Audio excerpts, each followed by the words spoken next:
آج ہمارے دل و دماغ اور ہماری زبان پر صرف ایک سوال ہے کہ علماء کرام ہمارے ساتھ کیوں نہیں نکلے، بالخصوص ڈاکٹر صاحب کو نکلنا چاہیے تھا۔ آئیں ذرا ماضی کے اوراق پلٹتے ہیں۔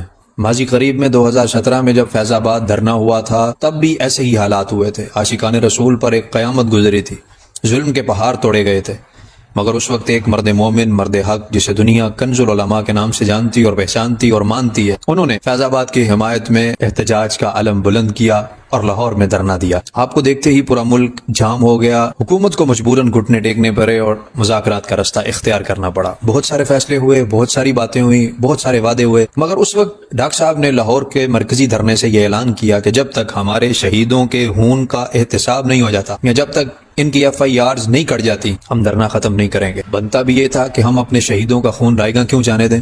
بہرحال وہ مذاکرات طے پا گئے، معاملات طے پا گئے، فیض آباد کا دھرنا ختم کرنے کا اعلان ہو گیا اور لاہور کے دھرنے سے لا تعلقی کا اعلان کر دیا گیا۔ وہ کنز العلماء جنہوں نے فیض آباد کی حمایت میں سڑک پر نکلنے کا اعلان کیا، انہیں تنے تنہا سڑک پر چھوڑ کر ہمارے تحریکی بھائی گھر چل دیے۔ ہم جانتے ہیں کہ اس وقت ہم جس کرب سے گزر رہے ہیں وہ انتہائی سخت ہے، ہمارے پاس لفظ نہیں ہے، ہم پچھلے تمام ماضی کی تمام تر معاملات کو بھول کر آگے بڑھنا چاہتے ہیں، مگر میرے دوستوں، میرے بھائیوں، ذرا 2 منٹ رک کر تحمل مزاجی سے آنکھیں بند کر کے سوچو تو صحیح، کہیں ہم نے اپنے علماء کا اعتماد کھو تو نہیں دیا؟ ہم نے وہ جو لا تعلقی کی تھی، آج ہمیں اس کی سزا تو نہیں بھگتنی پڑ رہی؟ میں پچھلے کئی دنوں سے 8 اکتوبر سے جب سے یہ معاملات شروع ہوئے ہیں، اس معاملے کے اوپر بڑی گہری نظر سے سارے معاملات کو دیکھ رہا ہوں، رابطے میں ہوں، رابطہ کر رہا ہوں، رابطہ لے رہا ہوں۔ میں نے TLP کے دوستوں سے یہ بات کی کہ میرے بھائیوں، اس وقت کی سب سے اہم ضرورت اتحاد ہے۔ اپنے سٹیج سے ڈاکٹر صاحب کو صدا دو، ان کو بلاؤ، بزرگوں کے پاس مشکل وقت میں جانا چاہیے اور مشکل وقت میں بڑوں کے سہارے سے چلنا چاہیے۔ اگر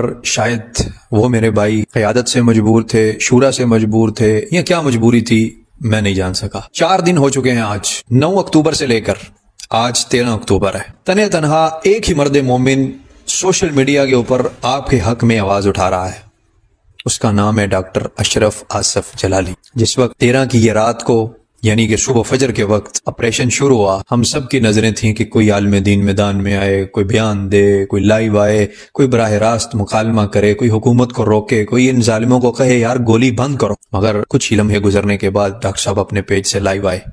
انہوں نے آ کر اسی وقت حکومت کو متنبہ کیا کہ اس ظلم کو روکو، ان لوگوں کے ساتھ بیٹھ کر معاملات کو حل کرو۔ اس سے پہلے بھی ہر روز ان کی پوسٹیں آ رہی تھی، وہ مذمت بھی کر رہے تھے، حکومت سے التجا بھی کر رہے تھے، مگر میرے بھائیوں، میرے دوستوں، ہم نے اس شخص کو بہت درد دیے۔ ہمارا وتیرہ پتہ کیا ہو چکا ہے؟ وہ پنجابی کی ایک کہاوت ہے کہ زندیاں نو ڈانگاں تے مویاں نو بانگاں۔ قبلہ خادم حسین رضوی صاحب تھے نا، جب یہ حیات تھے، تو آج یہ جتنے لوگ ان کی تعریف کر رہے ہیں نا، یہ ان کی زندگی میں ان کے خلاف تھے۔ میں آپ کو ثبوت دے سکتا ہوں، جب وہ دنیا سے گئے تو بابا جی کر کے انہوں نے اپنی محفلوں کو چمکایا۔ آج ڈاکٹر صاحب کے ساتھ بھی وہی حال ہو رہا ہے، بلکہ اس سے بدتر ہو رہا ہے۔ ہم نے ایک علمی شخصیت کا ایک ایسا حال کر دیا ہے، ہم نے اپنا بن کر ان کے اوپر تیر چلائے ہیں۔ وہ ہمیں تو نہیں، پھر انہوں نے کہا نا، دوستوں سے پہنچے ہیں صدمے اس قدر کہ دشمن کی عداوت کا گلہ جاتا رہا۔ میرے بھائیوں، جذبات نہیں، ہوش سے کام لینا ہے۔ ہم نے اس خون کا بدلہ لینا ہے، مگر کیسے؟ اعتماد سے، اتحاد سے، جذبات سے نہیں، بلکہ ایک آواز بن کر پھر ہی ہم اس خون کا بدلہ لے سکتے ہیں۔ یہ سوالوں کا وقت نہیں ہے، ورنہ میں اپنے بھائیوں سے بہت سارے سوال کرنا چاہتا ہوں کہ میرے بھائی جن مفتیوں کو سینوں سے لگایا کرتے تھے، ان کی تو فیس بک والی ماں ہی مر گئی ہوئی ہے۔ مگر میرے دوستو، اگر تم مجھے اپنا بھائی مانتے ہو نا، میں تو تمہیں اپنا بھائی مانتا ہوں۔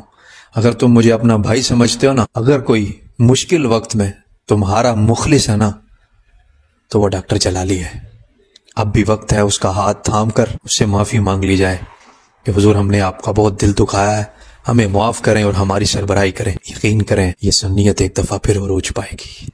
صرف ایک قدم پیچھے ہٹنا ہے اور ایک ہاتھ آگے بڑھانا ہے۔